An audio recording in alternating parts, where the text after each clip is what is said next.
Many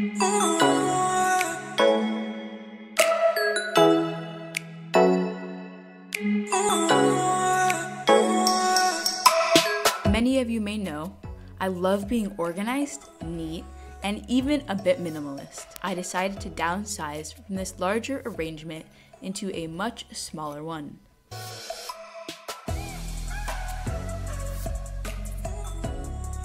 I delicately removed all of the succulents from their original container. As I completed this step, I made sure to look for new root systems, due to no dry or rotted leaves, and overall good leaf coloration.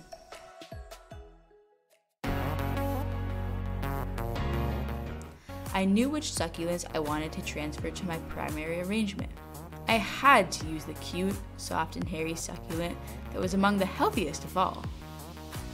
I then chose my two other favorites, a dense yellow-green succulent and a wider purple-gray one. Another fun fact that you might find interesting is that yellow and purple are opposites on the color wheel.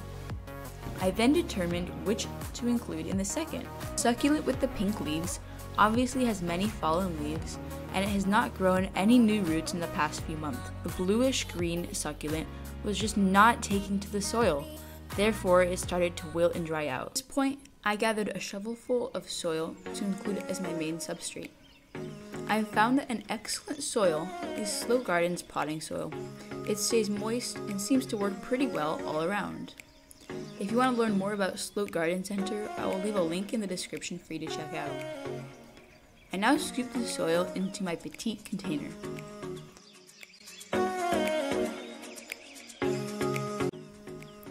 Now, it was time to replant the succulents. 3 variables needed to be kept in mind.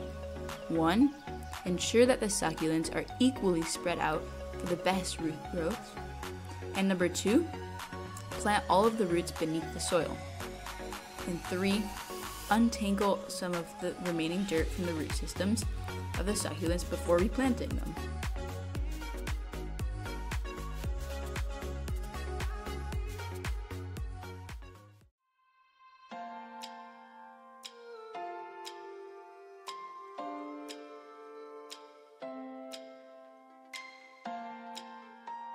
Once all of these succulents were planted, I patted down the surrounding soil.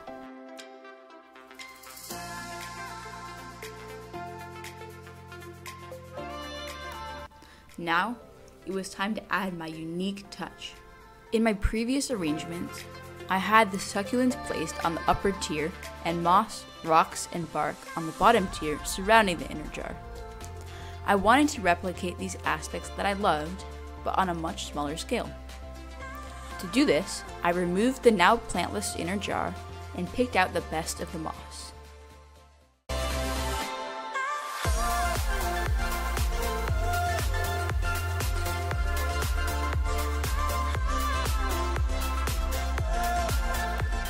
Once the moss was removed, I gave it several dozen sprays of water to make sure it was free of the dry soil.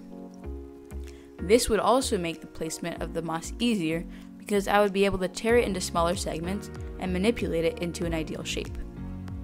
I filled the majority of the surrounding area, leaving a bit of room for the next touch. This element, being rocks, is quite common when arranging succulents, but I believe the combination with moss is quite unique. All in all, this was a really fun project, and I'm really excited to see this arrangement on my desk every single day. I hope you enjoyed watching this video. To support this channel, please make sure to like and comment below, subscribe to LiQWYD, and turn on notifications and share this video with anyone it may be beneficial to. Again, thank you so much for watching this video, and I look forward to hopefully interacting with you in the comment section and seeing you in future videos. Until next time, on LiQWYD.